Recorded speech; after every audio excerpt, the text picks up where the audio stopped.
Bonsoir, mesdames et messieurs, et bienvenue à l'Art du guerrier, épisode 6. Oui, là, vous voyez, il manque quelqu'un devant l'écran, là, c'est clair. Ben, en audio, vous le voyez pas, là, mais il va manquer quelqu'un à soir. Oui, Martin Godet. L'ineffable Martin Godet n'est pas là, mais comme les absents toujours tard, mais là, c'est pas de sa faute, il était très occupé, il allait à un lancement à soir, mais ce bon vieux Steve Sauvé est toujours là. Salut, mon Steve. Hey, salut, en partant, je vais te reprendre, là. Pas bon vieux. Bon, pas bon vieux. Quand je vois ta barbe blanche, barbu, je peux me permettre de dire pas bon vieux, même si la mienne aussi est très, très blanche. Sérieusement, là, ce qui arrive, je n'ai parlé justement dans un autre podcast, dans le Coréron. Tu sais, dans une semaine, il y a 168 heures. Martin, il doit en travailler 120 cette semaine. Fait que s'il veut être minimalement un peu fonctionnel, il faut qu'il s'accorde certaines périodes de repos. Puis cette semaine, il n'y a pas le choix. Écoute, ça n'a pas de sens, son horaire. Je l'ai vu. Toi aussi, il nous l'a partagé. Tu sais, le gars, il n'arrête pas. Oui, c'est Martin. Je pense que c'est une sommité dans l'art du podcast. Il est vraiment, vraiment, vraiment bon. Puis s'il veut rester bon de même, ben il faut qu'il s'accorde une période de repos. Puis c'est tout correct. Moi, je comprends ça. Je suis persuadé qu'à soir, on va se faire du fun dans l'art du guerrier, même si Martin est absent. Puis on se trompera pas, là, hein. Il s'en passe des affaires, là. Autant dans le MMA que la boxe ou quoi que ce soit. Puis on va en profiter parce que à soir, ce qui va être spécial, Martin agit un peu comme arbitre des fois. Mais là, il n'y en a pas d'arbitre. On va espérer que tout reste entre les câbles ou dans la cage. Il n'y aura pas de disqualification à soir, mais j'espère que tu es prête, mon barbu, parce que qu'on pourrait s'obstiner. Ah, c'est bon, j'aime ça. Pendant que le chat n'est pas là, les souris vont danser. C'est ça qui va arriver. Se battre, un des deux. Mais trêve de plaisanterie, j'imagine que toi, tu as passé une fin de semaine un peu comme tout le monde, les amateurs de combat. Là. On a eu un UFC, on avait de la boxe un peu partout. On est chanceux là, ces temps-ci. La pandémie semble nous laisser un certain calme.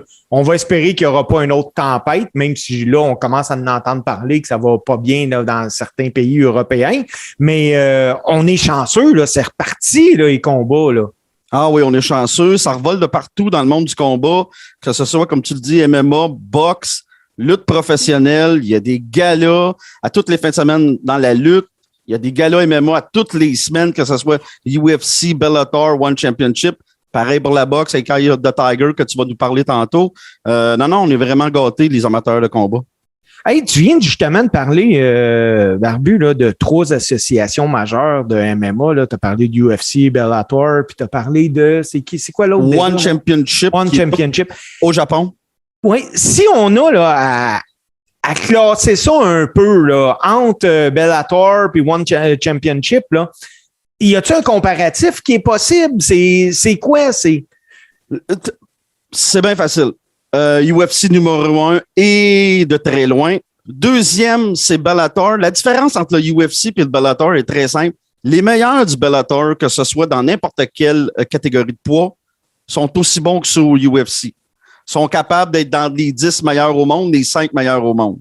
La différence, là, c'est la profondeur. Il n'y a aucune profondeur chez Bellator. Tu peux pas avoir 15 conquérants chez les lightweight, les 155 livres. Ça n'existe pas chez Bellator. Ils vont signer 5-6 gars. Puis c'est le manque de profondeur qui fait mal chez Bellator. Mais quand tu me dis, là, tu sais, le meilleur du Bellator, il est sensiblement aussi bon que le meilleur du UFC. Là. Pourquoi le gars va pas au UFC? Il me semble que c'est pas là. Tu sais, quand tu joues au hockey, ton but, c'est d'être dans la Ligue nationale. Quand tu fais de la lutte professionnelle, ton but, c'est d'aller à WWE. Ben, pourquoi le gars, son but n'est pas aller au UFC? C'est une question d'argent? Bellator, paye-tu tant que ça? C'est quoi? Ben, c'est très simple. C'est exactement ça. Les meilleurs de Bellator sont très bien payés à la même hauteur que les meilleurs chez l'UFC. OK. Puis, j'imagine que les conditions sont sensiblement les mêmes, là. Ça se ressemble au niveau médical, au niveau assurance, c'est similaire. Puis après ça, on arrive avec One Championship qui est au Japon. Mais eux, c'est plus les petites catégories, 125 livres, 135 livres. Ils sont bien forts là-dedans, eux autres. Là. Je te dirais que même 125 livres, présentement, sont meilleurs que l'UFC présentement. Ben, justement, là, avant qu'on aille dans l'UFC puis tout ça, là, moi, même à la boxe, là, je vais arriver avec cette conclusion-là. C'est-tu moins ou les sports de combat, autant que les gros vendeurs que tout le monde parle, ça va être des poids lourds ou quoi que ce soit, mais que les sports de combat, là, entre 125 et 170 livres, là, c'est là que ça se passe. Moi, je l'ai toujours dit. Au UFC, au Bellator, c'est pareil. Les meilleures catégories, c'est entre 125 et 170. Mais je pense que la catégorie parfaite pour moi, là, tant à la boxe qu'au MMA, c'est les poids moyens. À MMA, c'est 185 livres. Belle grandeur, c'est des gars de 6 pieds, 185. Ils frappent fort, mais sont encore rapides. Tandis que light heavyweight, mi-lourd, on perd de la vitesse. On a de la force. Mais je trouve que le poids moyen, 185 en MMA, en boxe, je dirais les super moyens, là, 169, 170. Je trouve que c'est 168. C'est 168. J'ai toujours, pour moi, c'est la plus belle catégorie en boxe. Là. Ben oui, ben c'est là justement que tu vois des Canelo Alvarez. Écoute, au Québec, on a eu des Lucien Buté, des Jean Pascal, Adrian Diaconou, Éric Lucas, Stéphane Ouellette. C'était des 168 livres, là. C'est un poids parfait, je trouve. Pour la force, pour la rapidité, les gars, ils ont encore un bon cardio. Puis on voit, tu sais, la catégorie des lourds au UFC, c'est la catégorie la plus faible depuis 15 ans, peut-être.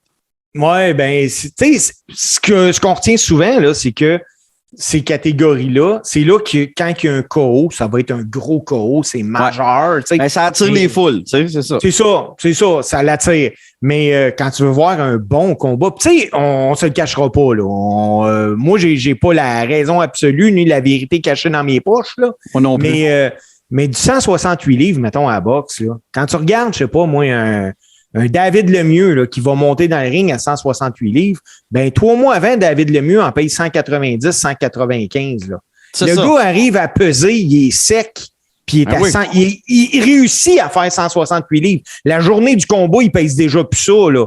Non, moi, j'ai un chum qui boxait professionnel à 160 livres. Puis la journée du combat, il m'a envoyé des photos de sa balance le matin. Il était rendu à 172. Là, j'étais là, t'as repris 12 livres. Il dit, ouais, je vais monter à 177 dans le ring à soir. Puis je capotais. J'étais là, voyons donc, tu fais subir ça à ton corps. Puis tu sais, on se le cachera pas, combat en MMA, c'est la même affaire. Là. Même chose. Le gars qui arrive à 160 et 185 livres, en temps ordinaire, c'est un gars de 210, 220, là, quasiment, là. Facile, regarde un exemple. Georges Saint-Pierre, mais lui, c'est une machine de génétique, là. Mais Georges, il faisait 170, il était champion longtemps, 70. Mais dans la vie de tous les jours, il se promenait autour de 225, là. C'est ça. Hors saison. T'imagines-tu, là, c'est 55 livres. Moi, là, des fois, j'essaye d'en perdre 5, je suis pas capable. On dirait que le pain m'appelle, le beurre de peanut ou whatever, mais c'est des sacrifices incroyables que ces gars-là sont prêts à faire pour performer, là. En plus, là, faut que tu performes. Tu as un gars en avant de toi qui veut t'arracher à la tête. Faut que tu sois mauditement en forme, là. Hey, c'est beaucoup d'autres perdus et d'énergie, là. Je le dis souvent quand j'essaie de bien manger ou whatever, tu sais, puis là, je me dis, OK, là, faut que je bouge. Puis là, je vais bouger, je vais, non, il me semble que j'ai trop faim parce que j'ai trop bougé. Mais ça fait partie de leur quotidien, là. Tu sais, moi, là, je vais tout le temps me rappeler la phrase que mon chum de gars m'avait dit, c'était, ce qui est pratique avec la faim, c'est que ça fait pas mal. Ah, tu vois, ben, c'est ça. Mon barbu, je pense qu'on pourrait parler de même longtemps, mais on pourrait prendre une petite pause. Ouais. On viendrait, puis on parlerait MMA. Yes.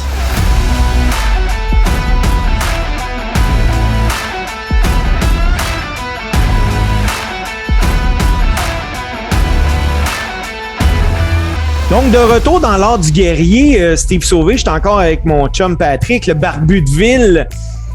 Pat, On a eu un bon gala UFC Fight Night qui vient de passer en fin de semaine dernière. Peux-tu me parler de ça un peu? Je pense qu'on a eu des surprises, là.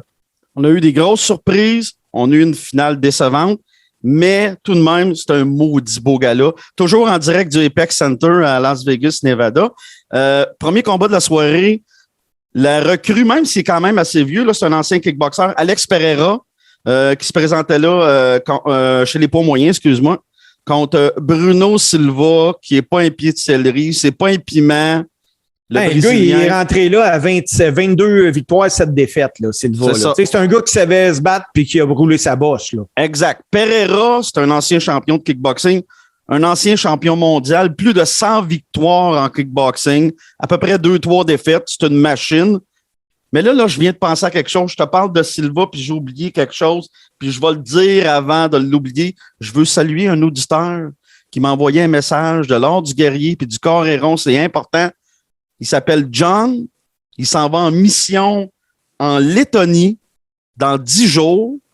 C'est un militaire. Il va nous écouter là-bas. Puis lui, il s'en va se déposer en Lettonie au cas que la guerre éclate. C'est rendu là. Fait que donc, je voulais saluer John. Il aime bien ce qu'on fait. Il adore ça. Puis moi, je trouve que c'est un privilège d'avoir un bonhomme comme un militaire comme John qui nous suit. Merci, John. Oui, merci beaucoup. Moi, la seule affaire que je souhaite, c'est que finalement, ça soit annulé parce que il n'y a plus de conflit, là, mais ça serait surprenant. Donc, la meilleure des chances. Tu sais, souvent, c'est des gars qui ont des familles, tout ça, puis ils font des sacrifices, nos militaires, puis on l'oublie trop souvent. Donc, Pereira da Silva. Yes. Pereira, là, c'est lui que tu nous as conté dans les derniers épisodes, là, que, écoute, c'est une machine. Lui, il a donné une volée, c'était à qui? C'était à Covington? Non, c'était pas à Covington, mais son dernier combat, il a knocké son adversaire avec un high fly knee, un coup de genou dans les airs. Ben, tu l'as vu le combat, là, samedi. Bruno Silva, first of all, là, Bruno Silva, là, il est vraiment tough. C'est un dur de dur, il nous l'a prouvé. Pour endurer tout ce qu'il a enduré contre Pereira samedi, faut que tu sois un dur de dur. Pereira qui donne des coups de poing au fouet, on voit jamais ça. Il y a un striking parfait. Ce gars-là, il y a une boxe parfaite. Demain matin, il pourrait s'en aller en boxe, Pereira, là. C'est le meilleur combattant debout au UFC présentement. Il n'y a pas de doute dans mon esprit. Puis c'est le dernier gars à avoir knocké Israël Adesanya, le champion des poids moyens du UFC, qui avait 100 victoires, aucune défaite quand il a affronté Pereira. Mais il l'a affronté où? En kickboxing. C'est ça. Est-ce qu'ils vont s'affronter, tu penses, un jour dans un octogone? Pereira, à la fin de son combat, après sa victoire contre Silva, qui a dominé, même si Silva a fait un très beau combat, il a gagné par décision unanime. Pereira a demandé un combat contre Israël Adesanya. Adesanya, c'était lui, tu fais-tu tout pour l'éviter présentement? Non. Ou bien, le chèque, il doit être bon. Le chèque, il va être très, très bon. Non, je ne l'évite pas parce qu'il n'y a plus rien à affronter chez les poids moyens. Tous les gars qui sont en arrière de lui, ils les ont tous battus les 10 meilleurs au monde. Il n'y a plus rien pour lui dans la division. Fait que pour lui, ça serait un beau défi et c'est la seule fois de sa vie qu'il a perdu en kickboxing, qui s'est fait knocker. Puis rappelons qu'il y a une défaite en MMA, puis c'est contre un Milo. Là. C'était pas sa catégorie de poids là, contre Jan Blachowicz, qui c'était à 205, puis Blachowicz, il se promène à 260 dans la vie de tous les jours. Fait que ça manquait de sens, là, tu sais. On voyait qu'il n'y avait pas assez de force. Mais sinon, il est presque imbattable chez les moyens. Puis sa seule vraie défaite, son seul KO à vie, c'est contre Pereira. Ben moi, je pense que c'est un beau défi pour lui. Question de... Il n'y a plus rien à prouver, mais je pense qu'il reste ça à blanchir cette défaite-là. Ouais, je veux bien, mais tu sais, il doit s'en rappeler qui a causé cette défaite-là, justement. C'est drôle que tu me parles de ça. J'ai entendu, pas plus tard qu'hier, une entrevue avec Joe Rogan d'Israël qui disait qu'il aimerait ça affronter Pereira. Puis il disait qu'il avait eu peur pendant son knockout, qu'il ne venait plus après. Puis il dit que c'est effrayant de se faire knocker. Parlant d'un gars qui, c'est un artiste du chaos, là. Ben oui, ben oui. Non, pour lui, ça serait un beau défi, là. Un autre combat, ce coup-là, chez les poids légers, un knockout assez KO, merci. Drew Dober contre Terrence McKenna. Hey, ça, là, mon Steve, là, ça, c'est une surprise, là. Premièrement... Ouais, mais ça, c'est farm les 3 heures, on farme, là. On ferme les lumières. On va dire comme on dit, plus de son, plus de lumière. Plus de son, plus de lumière. Il n'y a plus personne à l'écoute, là. Faut savoir une chose. Terrence McKenna des 155, up-and-comer, futur vedette du UFC, il a beaucoup appris pendant ce combat-là. Il a perdu beaucoup d'énergie à se garrocher sur Drew Dober. Dober, c'est un bon vétéran, c'est un lutteur, il a un bon punch. Tu peux pas faire ça. Drew Dober, il faut savoir une chose, il a un cardio parfait. Tu peux pas te garrocher de même. C'est ça qu'il a fait, McKenna. Tu peux pas faire ça. Rendu à ce niveau-là, ben, il a appris ce soir-là. Mais moi, là, je vais mettre encore mon hypothèque sur McKenna. Il est bon, là. Mais il est très, très jeune à 24 ans, là. Ouais, mais à 24 ans, il va-tu revenir d'un KO comme ça? Je pense que ça dépend de son coach. Ça dépend de s'il va se prendre en main avec un psychologue sportif. Ça va dépendre. C'est difficile à dire. Mais c'est encore possible, il est jeune, là. Encore un peu naïf. Je le voyais arriver dans la cage. Il y avait de l'air. Tu sais, lui, il y avait 10-0, aucune défaite. En amateur, 8-0. En professionnel, 10-0. Lui, il avait la certitude ultime qui est imbattable, là. Oui, mais... Là, il vient de l'apprendre, là. Mais moi, je pense que c'est la meilleure chose qui peut arriver à un combattant. D'apprendre qu'il est pas imbattable. Oui, mais il me semble qu'il y a des façons moins dures que ça d'apprendre. Il Tout à fait. me semble que j'allais à l'école apprendre, moi, puis ça faisait moins mal que ça. Non, je te l'accorde. Parce que, hey, écoute... Un coup de genou là, qu'il a reçu, là, direct sur la marboulette. Après, il est tombé à terre. Quel beau comeback de Drew Dober. Mais je suis pas surpris de Drew Dober. Je suis surpris, par contre, qu'il ait battu McKenna. Vraiment surpris. Ben, c'est que il n'y a rien qui laissait croire les amateurs ou les spécialistes de MMA, surtout d'une victoire comme ça. Ben non. Jamais. Puis il était tellement, voyons, je perds mes mots, favori dans le combat, McKenna. Mais lui-ci, McKenna, il a perdu ses mots, hein, c'est pas grave. Ah oui, il se rappelait même plus le nom de sa mère, là. Lui, là, plus de son, plus de lumière, clairement. Puis après, en parlant de KO, là, un autre combat que j'ai bien aimé chez les Milo. Rootry? Ouais, Kali Rootry contre Carl Robinson. En parlant de KO sauvage. Ça, c'est le KO de la soirée. Je le regardais aller, là. Il se faisait aller les bras comme un moulin avant. Ça avait l'air à faire mal. Sauvage, brutal. Le gars, il est à genoux, coup de pied d'un côte. Mais écoute, à 25 secondes du deuxième round, là. 25 secondes du deuxième round. Moi, là, si tu parles d'un KO dans cette soirée-là, c'est celui-là que j'aurais pas aimé subir. Celui-là, je l'ai trouvé sauvage. Ben, oui, sauvage, mais, tu sais, d'un autre sens, un KO, ça reste un KO, là. Ouais. On pourrait en parler longtemps. Là, on va en reparler d'un autre gros KO tantôt. Là, mais, tu sais, moi, je pense que Rootry est arrivé là avec le couteau entre les dents, puis il a fait comme, c'est là que ça va se passer. Puis surtout, quand tu vois que ton adversaire, il te frappe au premier round, il te fait pas mal.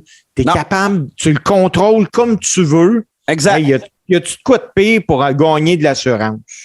Ben oui, exact. Non, lui, il était en business quand il est arrivé il est arrivé super confiant au deuxième round. Mais c'est le fun aussi. On parlait des petits poids, mais quand un gars comme Roundtree là, se met à swinger là, pour le circuit, un Milo, c'est spectaculaire. Puis le gars, il est musclé, il est fort, il est cut. C'est spectaculaire à voir, là. On a beau parler des 125 livres, j'aime beaucoup les 125 livres, mais quand un Milo comme Roundtree se met à donner des coups, là, c'est toujours spectaculaire. Ben, habituellement, ça n'en prend pas deux, hein? Non, c'est ça. Non. C'est vraiment ça.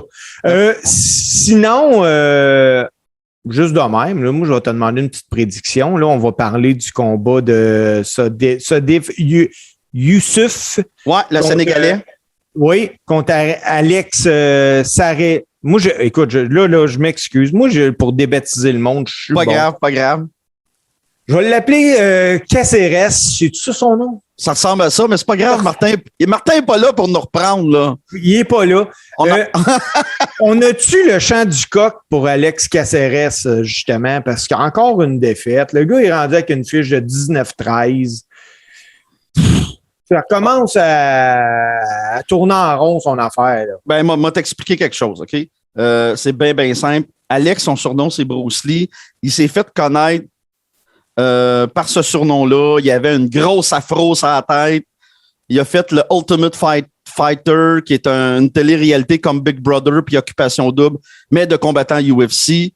C'est là qu'il s'est fait connaître. Il avait un suit jaune avec des barres noires, comme Bruce Lee, comme dans ses films. Mais Alex Caceres n'a jamais eu sa place au UFC. Jamais. C'est juste qu'il était connu à cause du Ultimate Fighter. C'est pour ça qu'il a duré si longtemps. Parce que ça fait longtemps. Premièrement, c'est un vieux combattant dans sa façon de faire.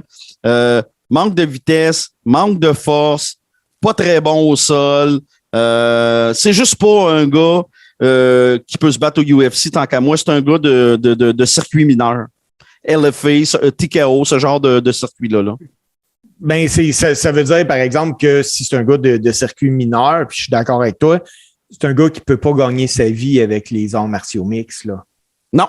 Tu sais, on se le cachera pas, là, puis j'espère de ne pas surprendre quelqu'un, mais que les combattants qu'on ne voyait qu'à TKO ou des choses comme ça, c'est pas des gars qui gagnent très bien leur vie, là. Pas du tout. Non. Tu commences à gagner ta vie en MMA. C'est pas comme la boxe, là. Tu peux t'en sortir avec la boxe. Je veux dire, les gars comme David Lemieux gagnent très bien leur vie, là. Oui. Bon, ben. David Lemieux, on parle d'un gars qui a été champion du monde, là. Aussi. Mais même avant qu'il soit champion du monde, il gagnait sa vie pareil, là. Tu sais? Mais au Québec, TKO, il n'y a personne qui gagne sa vie avec ça, là. Ou pareil comme Samoura MMA qui a remplacé TKO. Personne ne gagne sa vie avec ça, là. C'est un tremplin pour se rendre au UFC, au Bellator. Quand tu arrives One Championship, Bellator, UFC ou PFL, là, tu gagnes ta vie. Oui, parce que moi, j'entendais des anciens combattants, justement, de parler de leur expérience, ces circuits mineurs de MMA, puis se battre à 5000 $, ça l'arrive, là. Ah, puis moins que ça, là. Certains gars-là moins connus, même, je te dis, TKO, là, 1500 $ peut-être, là.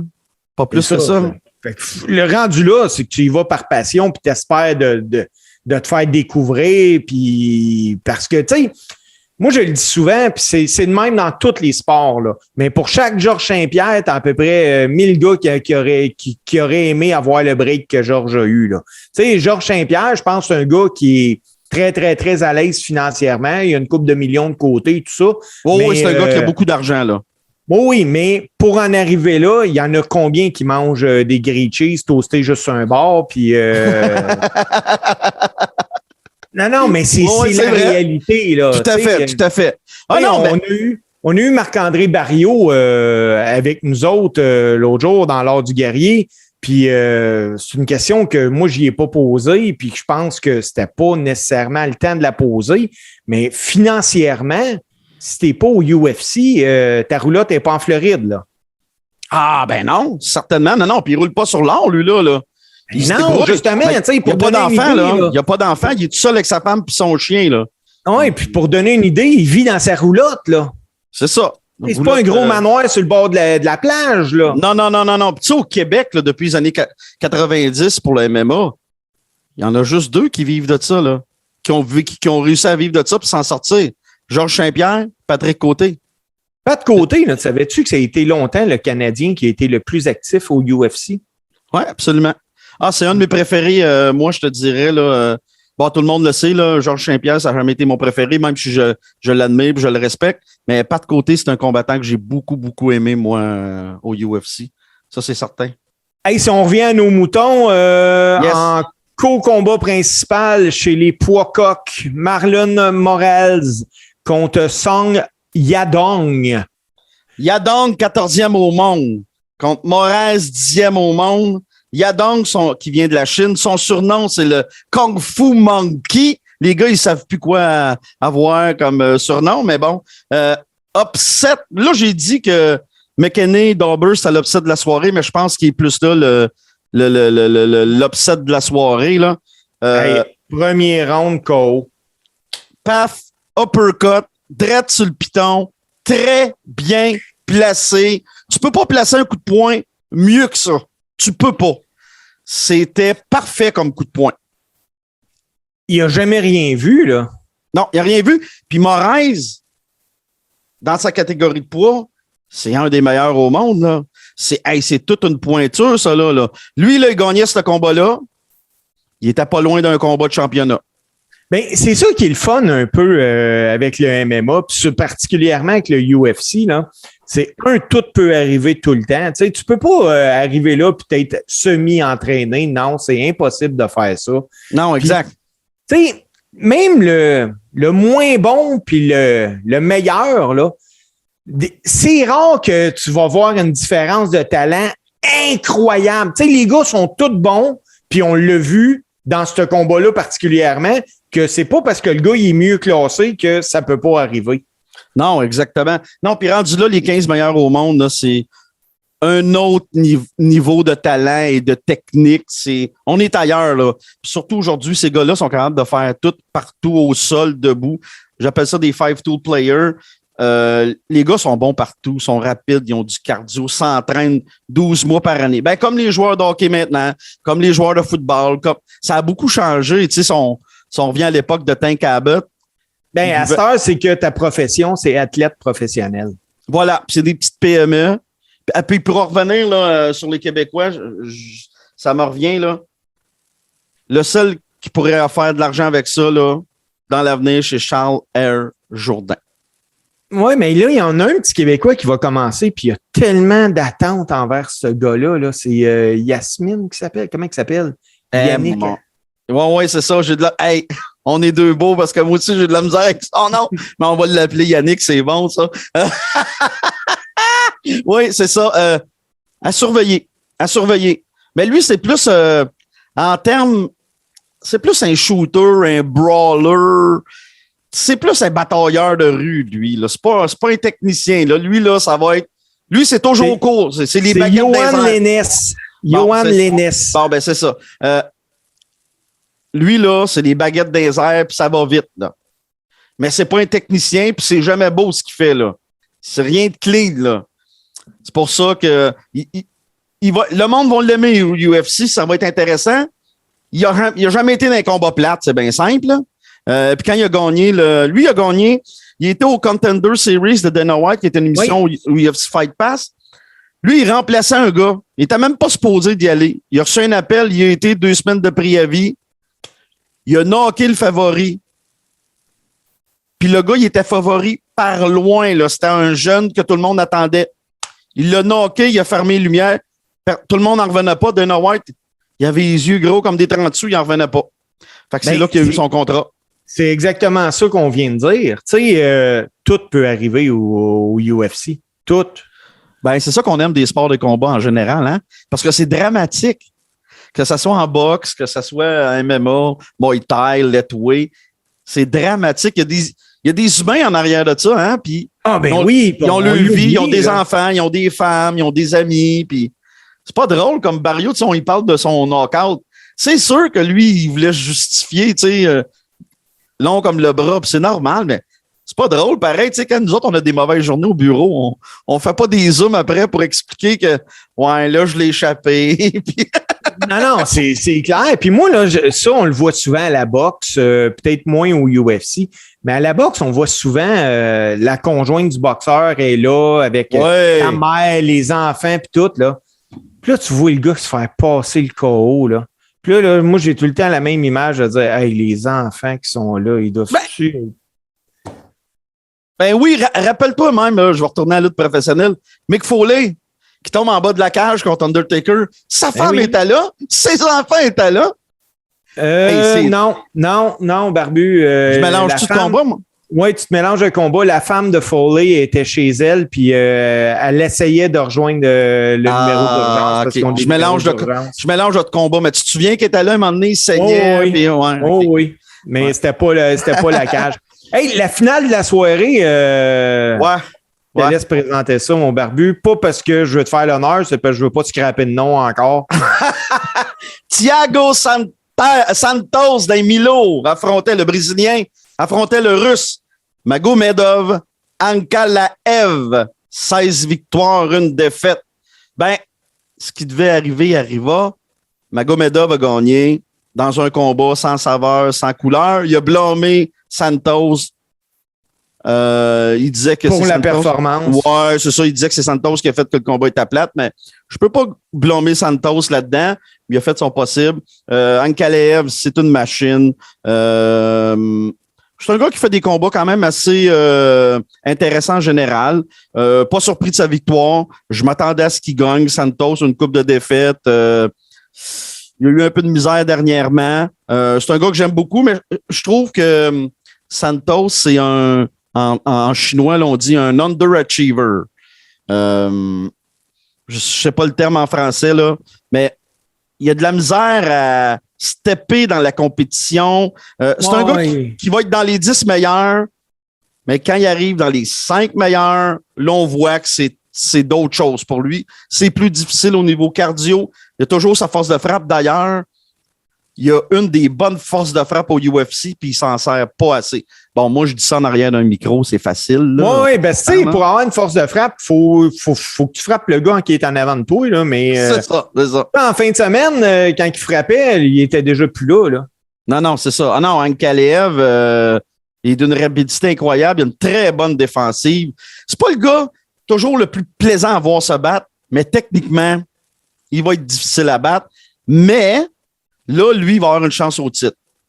Mais le champion, ce bon vieux Glover Teixeira, qui a 44 ans, 45 ans, défend son titre au UFC 275 en juin contre le up-and-comer, le Tchécoslovaque, Jiří Procházka. Procházka, ce soir-là, il m'a fait des prédictions back-à-back. Procházka, ce soir-là, va battre Teixeira. Je ne vois pas comment il ne peut pas gagner. Puis je pense que Procházka va être champion bien longtemps. C'est une machine. Ça fait longtemps que j'ai pas vu un gars aussi excitant que lui. Il appelle le samouraï. Il y a de l'air un samouraï avec sa toque. Puis après ça, ben, ça va être un combat extraordinaire pour les hardcore fans de MMA. Ankalaev, Procházka, je sais pas quand, on verra bien. Mais ça va être à voir, ça. Ce qui va être à voir aussi, c'est samedi qui vient, on a un autre gala UFC, là. Exact. Je te donne ça tout de suite. T'as une minute. On a Jay Herbert contre Lila Topuria. Oui, mais à surveiller. Là, le gala, il faut dire qu'il se fait au O2 Arena à Londres, en Angleterre. Okay? Oui, il est en après-midi, hein? Oui, ça, on aime ça. La finale, c'est un gars de Londres, c'est un gars de Liverpool, c'est un poids lourd, 6'5". Tom Aspinall contre Alexander Volkov. Aspinall qui est 11e au monde, 11 victoires, 2 défaites, 9 KO. Contre Alexander Volkov, 34-9, 22 KO, 6 pieds 7. Ça va faire mal, ça durera pas longtemps parce que les gars, c'est 2 spécialistes du combat debout.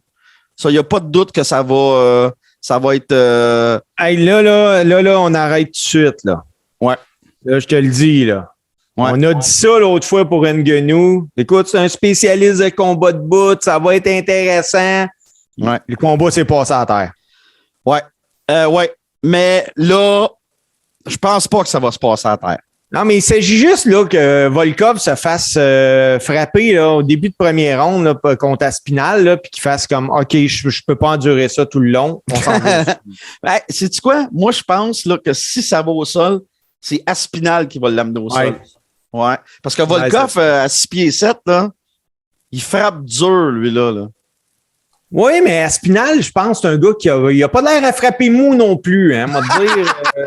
Non, c'est bon, ça. Non, il frappe pas mou. Mais moi, le combat que je veux surveiller, c'est l'enfant chéri des Londoniens qui va faire son premier combat à Londres. Il s'est battu au UFC 2 fois. Dans les 155 livres, la future grande vedette du UFC, celui qui va mettre des faufounes dans les sièges. On le compare à Conor McGregor et Nick Diaz. C'est un vendeur de billets déjà à Londres dans les circuits mineurs. C'est un combattant incroyable. Paddy de Baddy à Pimblett. 17-3, 6 KO, 7 soumissions. Il peut t'avoir de n'importe quelle façon. Contre Rodrigo Vargas. Ouais. Vargas, 7 KO, dangereux debout. Dangereux pour Paddy, parce que Paddy, oui, il est capable d'amener ses adversaires au sol, mais il y a un maudit défaut. Paddy de Baddy, c'est pas pour rien que le monde l'aime. Il aime ça, donner un spectacle.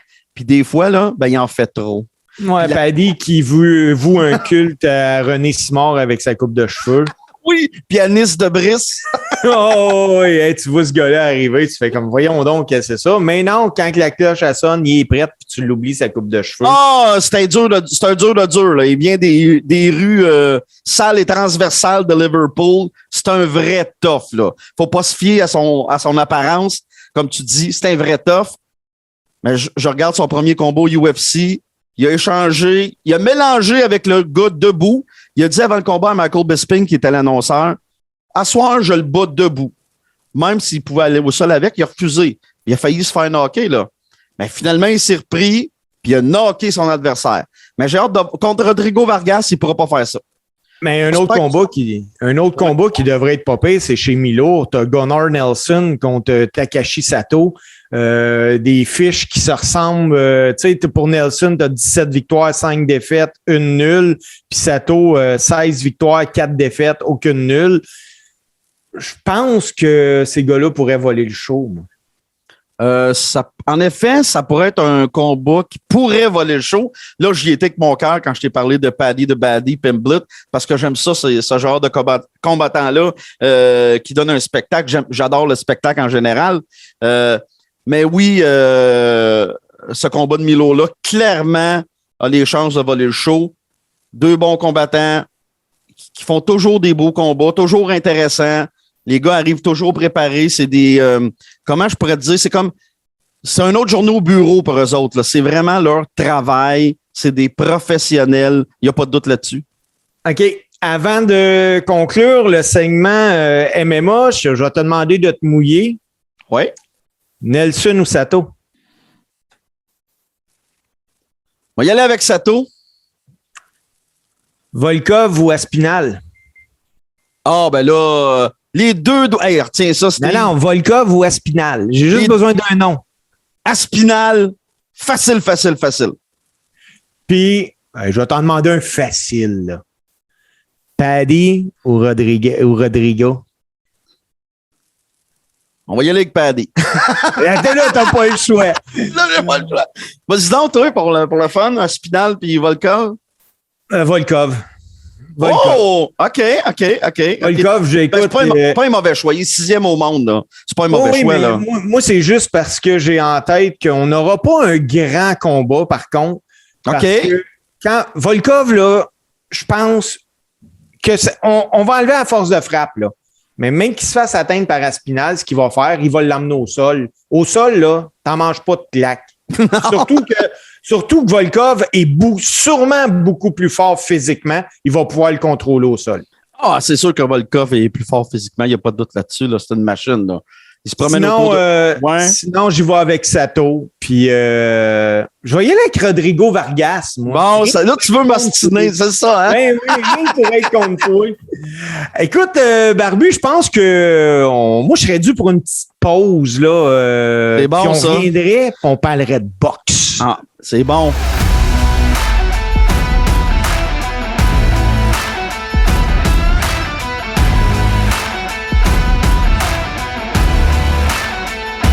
De retour à l'art du guerrier.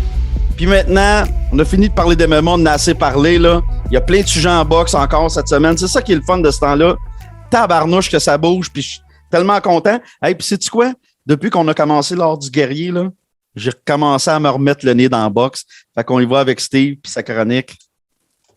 Ben, moi, là, je me mets le nez dans la boxe, mais j'essaye tout le temps, là. Puis oui, là, écoute, on est au Québec. Je peux-tu être partisan de nos boxeurs? On a des beaux petits boxeurs au Québec. Oui. C'est sûr que je suis encore plus nos boxeurs québécois. Tu sais, oui, je vais être là pour Bivol puis Canelo Alvarez, là. Mais moi, je pense qu'il faut donner une certaine vitrine à nos boxeurs québécois. Puis, Eye of the Tiger ont annoncé leur retour au Casino de Montréal le 26 mars prochain. Puis, une belle carte de boxe, le combat principal. Sûrement, là, je vous cale de quoi, Steve Sauvé, aujourd'hui, là, dans l'art du guerrier. Moi, je vous cale que le prochain boxeur qui provient soit d'Eye of the Tiger ou bien de groupe Yvon Michel, et même de New Era, qui va être champion du monde, c'est ce gars-là, c'est Christian Mbili. Christian Mbili a une fiche de 20 victoires, aucune défaite, aucune nulle, 18 victoires par KO. Lui, il va affronter Najib Mohamedi, 44 victoires, 27 KO pour le titre de la WBC continentale des Amériques. Je suis-tu nerveux pour Mbili?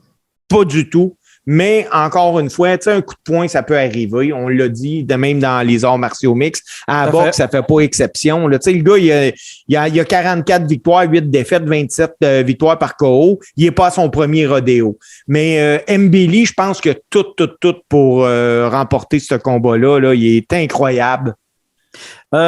Puis ce que j'aime pour Mbili dans ce combat-là, Steve, il rencontre un gars qui a de l'expérience. Ben oui! C'est 44 victoires, c'est 27 KO.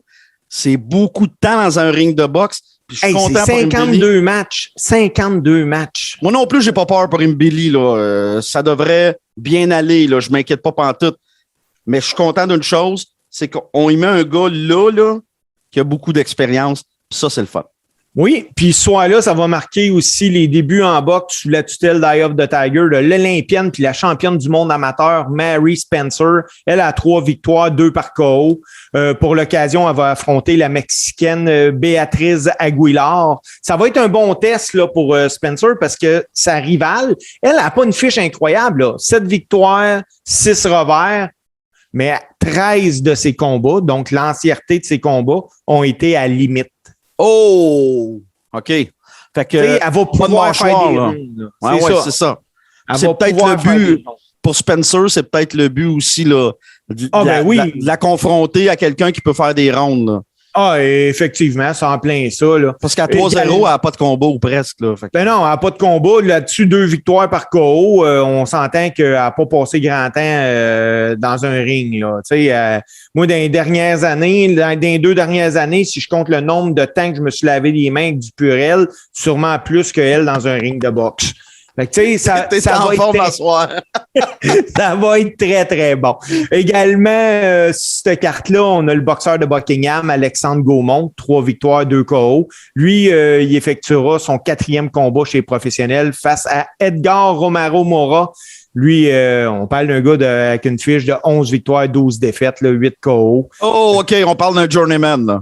On parle d'un bon journeyman, mais il y a une petite fille, moi, que j'aime bien, qui va boxer sur le show le 26, Léla Baudouin.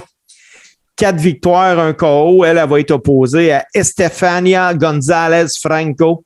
Elle a signé 2 victoires dans ses 2 derniers combats, mais je pense que Léla va devoir stepper up, puis ça va être sa chance le 26 au Casino de Montréal de stepper up. Il y a beaucoup d'attentes envers Léla Baudouin. Hein. Je sais pas si tu la connais réellement, là, Léla, mais ils nous l'ont vendue comme une cogneuse. À cette heure, je veux qu'elle cogne. Ben oui, je la connais, Léla. Oui, exactement, ils l'ont vendue comme une cogneuse. Je pense qu'on est rendu là. Là, elle affronte une Mexicaine. Mais les Mexicaines, là, sont tough, sont durs à faire tomber, là. Ah, ben... En général, en tout cas, moi, j'ai beaucoup de respect pour les boxeuses qui viennent du Mexique, là, bien du respect. Moi, je dis souvent qu'ils ont des pots de cuir, ce monde-là. Ça n'a pas de bon sens. Là, écoute, ils vont y aller, les 2 yeux fermés, le nez en chou-fleur, puis ah ouais, let's go, on y retourne au rondes, puis tu me feras pas tomber. Je pense que eux autres, une de leurs victoires est de ne pas tomber. Exactement. C'est pas nécessairement d'aller chercher la victoire, mais c'est de rester debout. Ils sont hargneux, sont orgueilleux, mais c'est un peuple qui est comme ça, puis c'est dans leur génétique, tu sais. Mais j'ai hâte de voir les là. Oui, puis tu sais, pour juste conclure cette petite affaire-là, pour les boxeurs mexicains, tu sais, c'est des gens, des fois, là, puis ils sont pas fous, là. Quand ils donnent une bonne performance, même s'ils perdent, là, ils vont revenir. Exact. Ils ont besoin de ces combats-là, eux autres. Tout à fait, c'est une question de survie. Ben oui, Ben oui, puis écoute, s'ils survivent dans le ring, ben ça leur donne l'opportunité d'être rappelés, puis on va essayer un autre gars. Puis ça, là, on oublie ça, mais c'est très important en boxe. On a-tu vu des gars, des filles qui venaient de milieux pauvres, qui ont réussi à s'en sortir avec la boxe? On oublie ça des fois, tu sais. J'ai même entendu l'autre jour à la radio quelqu'un dire qu'il faudrait éliminer la boxe. Moi, je pense pas qu'il faudrait éliminer la boxe. Au contraire, là. Puis ça donne l'opportunité à bien du monde. Rappelle-toi, dans les années 70, dans les années 80, le fameux gym à Philadelphie, il y a bien des gars qui sont sortis de là. Mais c'était pas beau comme gym, là. C'était crasseux, c'était sale, c'était lugubre, c'était pas bien éclairé. Mais tout ce qui se passait là, c'était le travail qui se faisait pour se rendre vers le ring. Les Mexicains sont comme ça, les Mexicains. Effectivement. Il n'y a pas de secret. On a eu des nouvelles de David Lemieux. Tu sais, David Lemieux, là, moi, c'est un gars que je peux comparer un peu à un Jean Pascal parce que David Lemieux, lui a juste une façon de faire, David, c'est par en avant, puis malheureusement, des fois, sa défensive, c'est son menton, lui-là. Mais il donne un bon show dans un ring. Tu sais, David Lemieux, soit que ça va être sa meilleure performance ou bien sa pire, comme on l'a vu contre Billy Joe Saunders, mais il va t'en donner. Il va l'essayer. Tu sais, c'est un peu un Jean Pascal. Ah, effectivement, David, c'est tout ou rien. Bon, il y a eu des problèmes de poids. Ça, j'espère que c'est fini. Ça a été difficile pour nous au niveau du poids. Je sais qu'aussi dans sa vie personnelle, ça n'a pas toujours été facile. Mais ça, c'est correct. Mais là, écoute, dans sa vie personnelle, ce que je sais, c'est que David Lemieux va être papa dans les prochaines semaines. C'est une bonne nouvelle. C'est une bonne nouvelle. Sa conjointe est d'ailleurs un athlète olympique. C'est une plongeuse. J'essaie de me rappeler de son nom, mais je vais vous le donner avant la fin de l'Art du guerrier. David Lemieux, lui, va affronter David Benavidez pour le titre intérimaire du WBC des poids super moyen le 21 mai prochain. Il n'y a pas personne qui parlait du combat, mais le dévoilement du combat a eu lieu parce que le réseau Showtime a dévoilé ses combats principaux de chacun de ses 9 prochains galas de la série Championship. Puis, ils ont annoncé Benavidez contre Lemieux. 4e combat de championnat du monde pour Lemieux en carrière. La première fois, lui, il a gagné contre Hassan Ndam. Puis après ça, ben, ça a moins bien été parce qu'il a défendu son titre contre un certain Gennady Golovkin. Et après ça, ben, il s'est fait donner une leçon de boxe à Montréal par Billy Joe Saunders. Une vraie leçon de boxe. Ah, c'était... sérieusement, là, c'est une des plus belles performances de boxe que j'ai vues par un boxeur, là, que ce soit nos boxeurs québécois, canadiens. Billy Joe Saunders, ce soir-là, là, il était quelque chose à voir aller dans un ring de boxe, là. Techniquement, parfait. Un jab incisif, une défensive incroyable. Il avait l'air d'un fantôme. Il n'était pas touchable. Ah, il n'était pas touchable. Non, c'est ça. C'est une grosse soirée je me rappelle de Lemieux qui va avec ses meilleurs shots puis il passe dans le beurre. Puis là, tu as Saunders qui regarde dans les estrades voir où le coup était parti. Puis on ne se cachera pas, là. Si David Lemieux réussit à gagner contre David Benavidez, ça pourrait, je dis bien ça pourrait parce qu'il n'y a rien de garanti, mais le rapprocher d'un combat contre Sean Canelo Alvarez. On est dans une autre catégorie, là. Hein? Oui, mais rendu là, je pense que ça y garantit son avenir. Tout à fait. Puis une chose avec David Lemieux qu'on va lui donner, là, même s'il affronte Canelo, il affronterait Tyson, là. Une chose que Lemieux a, que ben des gars n'ont pas, c'est la force de frappe. Ah, ben oui. Un autre gars qui boxe au Québec, c'est Arslanbek Makhmoudov. Ah ouais. Lui, à la suite de sa victoire contre le Polonais, là, Mariusz Walsh, le 19 mars dernier, la WBC a publié ses classements le mardi qui vient de passer. Puis Makhmoudov a grimpé du 9e au 6e rang mondial. On parle d'un gars de 14 victoires, 14 KO, protégé de Eye of the Tiger, actuel détenteur des titres de la NABA puis de la NABF. Le problème, là, avec Makhmoudov, si je me fie à ce que j'ai entendu de son promoteur, les adversaires sont durs à trouver. Ah, je peux pas les blâmer non plus. Puis c'est dur dans sa catégorie de poids aussi. Ben, souvent, souvent, il faut que tu sortes la grosse pièce pour avoir des adversaires. Mais là, en plus, là, il est rendu 6e mondial. Ça va être encore plus dur parce que les gars ne voudront pas venir ici à moins d'être grossement payés. Là. Ça va devenir l'enfer pour Makhmoudov avoir des adversaires. Puis je les blâme pas, les gars, parce que si tu perds ton rang mondial en boxe, là, on le sait comment c'est important, les rangs mondiaux. Il y a juste ça, les rangs mondiaux en boxe. Là. Tu perds ton rang mondial, faut que tu remontes l'échelle, tu recommences encore à zéro, puis ça te prend une bonne paye. Ça prend une bonne paye. Ça te prend un bon rang, des bons contacts. Tu sais, moi, je me rappelle, là, Eleider Alvarez, là, je pense qu'il était 4 ans l'aspirant obligatoire, lui. Ouais. Il avait pas sa chance. Pourquoi? Ben, parce qu'aux États, ils vendaient pas de tickets. C'est ça. Non, name of the game, c'est ça. Vendre des tickets, ça prend beaucoup d'argent. Puis souvent, ben c'est pas nous, c'est pas Yvon Michel, c'est pas Eye of the Tiger qui a le plus d'argent. C'est les promoteurs à l'international. C'est souvent ça. C'est triste, mais c'est de même ça marche. Ben oui, c'est des Showtime de ce monde qui, eux autres, ont les moyens financiers, ont la grosse TV. Ben oui, ils sont milliardaires Showtime. Donc, eux autres, oui, c'est ça. Exact. Un autre Québécoise qui va avoir un combat de championnat du monde, ce coup-là, c'est le 21 avril prochain, championnat du monde WBC des poids mouches. Kim Clavel va affronter Ezenia Gomez. Étais-tu bonne et belle à voir aller, Kim Clavel, à son dernier match?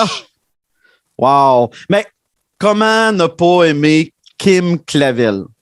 C'est impossible. Elle représente tellement bien son sport. Une belle boxeuse en entrevue. Elle parle très bien. Elle a une belle présentation. Puis quand elle arrive dans le ring, ben là, c'est une sauvage. Fait qu'elle fait tout ce qu'elle a à faire. Puis c'est un beau modèle pour les jeunes femmes, je trouve. Puis pour la boxe. On a souvent eu des bombes en boxe. Elle est rafraîchissante. C'est la Georges Saint-Pierre de son sport.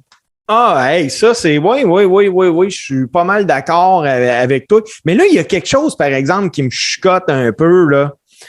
Assez impressionnant. Kim Clavel, son promoteur, c'est Yvon Michel, puis Yesenia Gomez, c'est Pépé Gomez.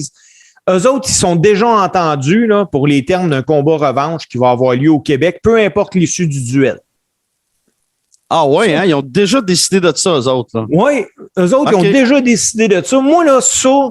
Hey, supposons là, que Kim Clavel fait la même performance qu'elle a faite et qu'elle domine autant sa rivale qu'à son dernier combat. Là. Ben, ça, tu veux dire, tu es en train de me dire que Gomez, elle pourrait avoir un combat revanche? Voyons donc! Ben non, ça n'a pas de bon sens. Pépé Gomez, probablement qu'il voulait s'assurer d'une paye de plus pour sa boxeuse. Mais ça, moi non plus, je trouve ça bien bizarre, ces histoires de contrats-là. Bon, on l'a vu quand même souvent en boxe, ça arrive souvent. Mais c'est bien, bien drôle. Moi, j'aime pas ça. Là. Hey, je vais te citer, moi, un gars là qu'on connaît bien au Québec, malheureusement, il est décédé, qui s'appelait René Angelil. Ouais. René Angelil, lui, il disait souvent, l'important, c'est pas d'être bon tout le temps. C'est d'être bon quand ça compte. Là, tu t'en vas en championnat du monde, c'est important d'être bon là.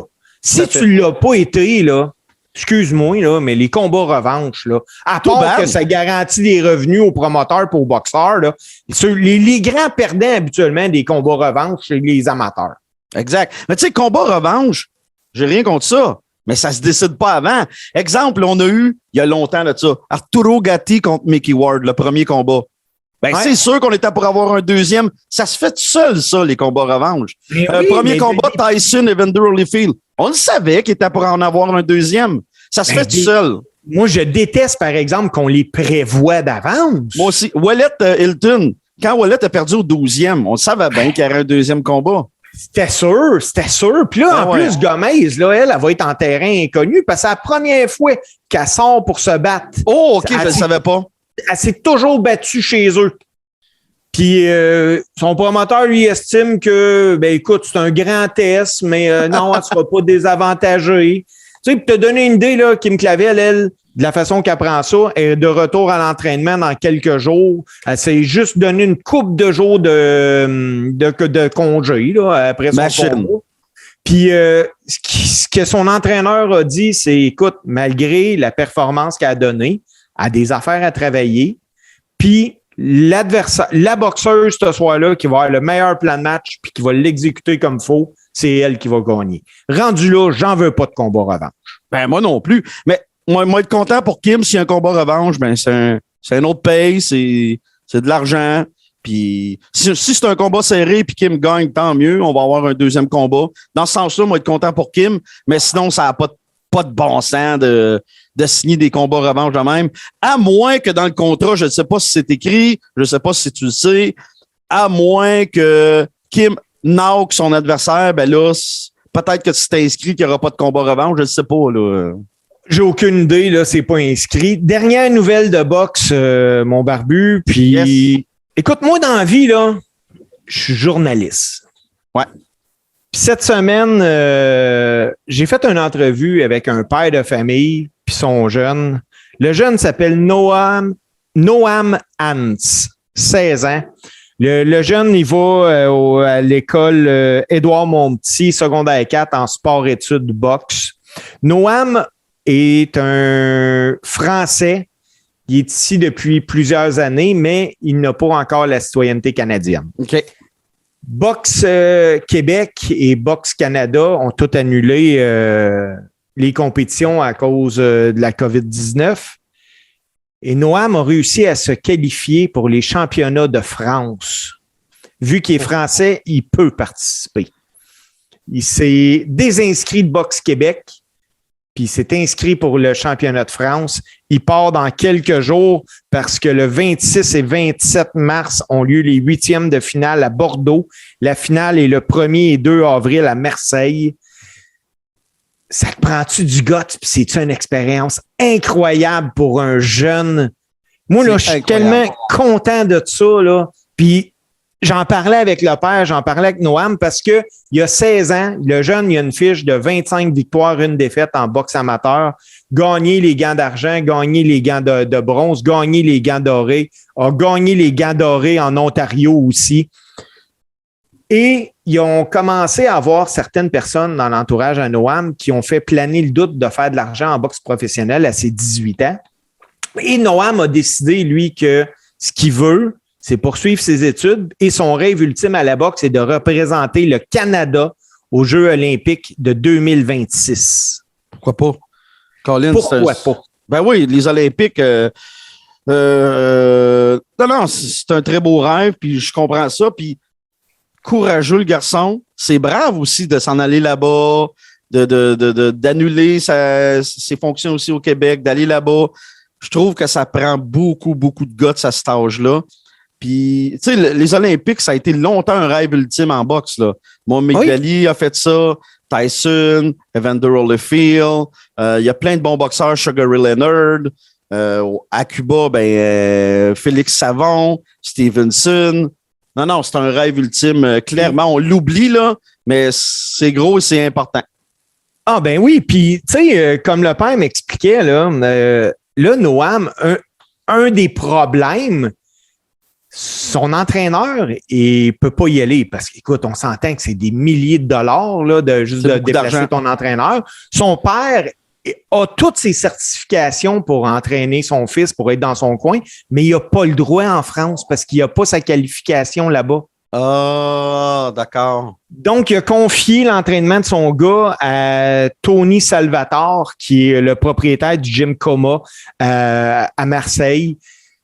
Mais c'est l'expérience incroyable d'une vie pour un jeune athlète. Moi, j'avais le goût de vous en parler parce que moi, ça vient me chercher. Ça, là, moi, puis quand le père, il me dit, la plus belle chose qui pourrait arriver à la boxe, là, c'est de scolariser la boxe, que ça soit reconnu que dans toutes les écoles que les jeunes pourraient faire de la boxe, que ça soit du hockey. Tu sais, puis là, on va s'éloigner un peu de la mission première de l'art du guerrier, mais je pense que ça vaut la peine. Je pense que si on est capable au Québec de scolariser les sports, l'entièreté des sports, on serait juste gagnant, puis on aurait une maudite belle relève qui serait éduquée. Oui, absolument. Puis, sais-tu quoi? Moi, je pense que le sport, c'est la plus belle école de vie. Tu sais, moi, je le vis avec ma fille au baseball, avec mon fils au hockey. Puis ça peut être à la boxe aussi, là. C'est la plus belle école de vie. Le sport, là, c'est formateur. C'est là que moi, j'aime autant que mes enfants apprennent à perdre puis avoir des déceptions dans le sport. Ça les prépare pour la vie après. Parce qu'on le sait que la vie, c'est pas facile. Puis c'est pas facile de devenir un adulte, là, tu sais. Mais ça les prépare à la vie. En équipe ou en individuel, ça les prépare. Puis oui, la boxe, scolarisée, tout ça, ça serait incroyable. Puis ceux qui seraient pas capables de se le permettre de pratiquer le sport, ben là, à travers l'école, pourraient le faire. Ben oui, pourraient le faire. C'est en plein ça. Tu sais, on se le cachera pas, là. Supposons une famille, là, que les deux parents travaillent à 15$ de l'heure, maintenant avec le prix des logements, puis le gaz, l'hydro. Oui, ça n'a aucun sens. Tu sais, à un moment donné, quand il faut que tu coupes, là, ben, tu sais, tu fais comme moi, mais là, un coup qu'on en mange 2 fois par semaine du craft dinner puis qu'on n'arrive pas, là, ça se peut que tu coupes d'un loisir. Puis d'un loisir, ça se peut que tu sois obligé de couper même dans le baseball à ton gars ou whatever parce que c'est trop cher. Tu sais, la boxe, là, c'est pas juste une paire de gants de boxe pour aller taper dans un sac. Ça te prend un abonnement dans un gym de boxe. Tu payes ton gym, ben oui. C'est ça, tu sais, ça, c'est peut-être, je sais pas, moi, je vais mettre ça au moins cher possible à 50$ par mois. Ben, il y en a qui l'ont pas, ces 50$-là. Exact. Puis là, oublie pas, si le jeune, comme lui, fait des compétitions à travers le Québec, ben, ça coûte du gaz pour se rendre aux compétitions. Tu vas coucher dans des hôtels aussi, là. Ça aussi, c'est des frais. Non, à un moment donné, quand tu fais de la compétition, ça coûte des sous. Clairement, là, regarde, nous, au baseball, là, avec Team Québec, avec Mathilde. Juste s'inscrire, c'est 2000. Là. C'est juste, on part avec ça. Là, je te parle pas que je vais me rendre à tous les fins de semaine à Trois-Rivières, là, puis il m'a payé 2$ le litre. Là. Mais ce que je trouve dommage dans une situation comme ça, puis c'est là-dessus que je vais conclure, supposons là, que on a un autre Noam Hans, là, mais que lui, là, il habite dans Hochelaga Maisonneuve avec une mère monoparentale puis qu'il n'a pas les moyens, mais ce petit gars-là ne pourra pas développer son talent à cause d'ennuis financiers. Tandis que si c'est à l'école et que c'est scolarisé, il pourrait le faire. Puis peut-être que ce petit gars-là d'Hochelaga Maisonneuve, qui a devant lui des mauvaises façons de faire, qui voit à travers son quartier, mais peut-être que son talent, il va s'en servir, mais à mauvais escient. C'est peut-être ça qui va arriver. Exactement. Barbu, je pense qu'on n'est pas capable de rien rajouter là-dessus. Je pense pas. Je pense qu'on a bien bouclé la boucle. Puis on a fait 1 heure sans Martin Godet. Hey, Martin, mets ça dans ta pipe, man. Hey, moi, avant de conclure, par exemple, je veux inviter les gens qui nous écoutent. Premièrement, là, que vous nous écoutiez sur la plateforme de votre choix. L'Art du guerrier est disponible sur Google Podcasts, Apple Podcasts, Spotify, tous les bons podcatchers là, qui existent. On a également un peu de marchandises. Vous pouvez aller voir...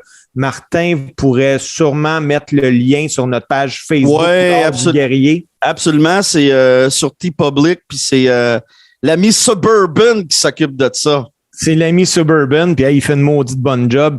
Puis écoute, en conclusion, mon barbu, la seule chose que je vais te dire, c'est que j'espère vraiment que je vais avoir gagné sur toi dans mes prédictions du UFC. C'est possible, je suis pas bon. Je vais être gentil, je te laisse le mot de la fin. Ah, t'es bien fin. Ben, je salue tout le monde. Je te remercie, Steve. C'était bien le fun de faire ça en duo comme ça. La semaine prochaine, on va être avec Martin. Et je salue une dernière fois mon ami John qui s'en va en Lettonie. Sur ce, bonne fin de soirée.